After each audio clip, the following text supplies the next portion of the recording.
Hello everyone and welcome to another boss guide. Instructor Razuvious is next and let's check it out. The most important difference between 10 and 25-man mode is the way you handle a mind control, and the ads are the most important mechanic of this fight. So let's go over that first. On 25-man mode it is recommended that you bring at least 2 priests to properly handle the Death Knight understudy ads.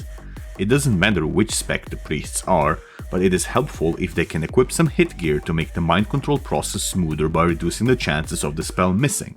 On 25-man there will be full Death Knight understudy ads in total. I prefer to open the fight as a tank with shield wall and hold the aggro on the boss for a couple of seconds until a priest taunts it with the ad.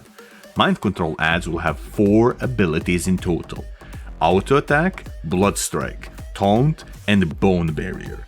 Generally, you want to avoid to have a situation where an ad does not have a bone barrier up and running.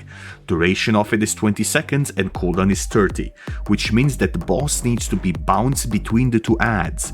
You don't want to spam bone barrier randomly, but rather use it on one ad and taunt with the other just before it drops. After every second bone barrier, a priest should drop the mind control and refresh it when the other one is tanking to avoid it randomly dropping. Additional tips for mind controlling are: remember to activate auto attacks of your minion and spam blood strike as much as possible to push threat. Ads can also be buffed, so spells like Blessing of Might will help with extra threat. The other 2 remaining ads should be tanked to the side to avoid any cleave or AoE from the raid DPS. They can be used as a backup in case if one of the first 2 ads dies in the fight. Now to cover some 10-man specifics. You will not need a priest on 10-man since there will be 2 orbs that you can use to control the ads. The effect is the same as priest mind control and the abilities are the same as on 25-man. Only difference is that there will be only 2 ads on 10-man. Extra tip is that you don't need 2 tanks for this since anyone can click the orb. It's literally the same as on 25-man.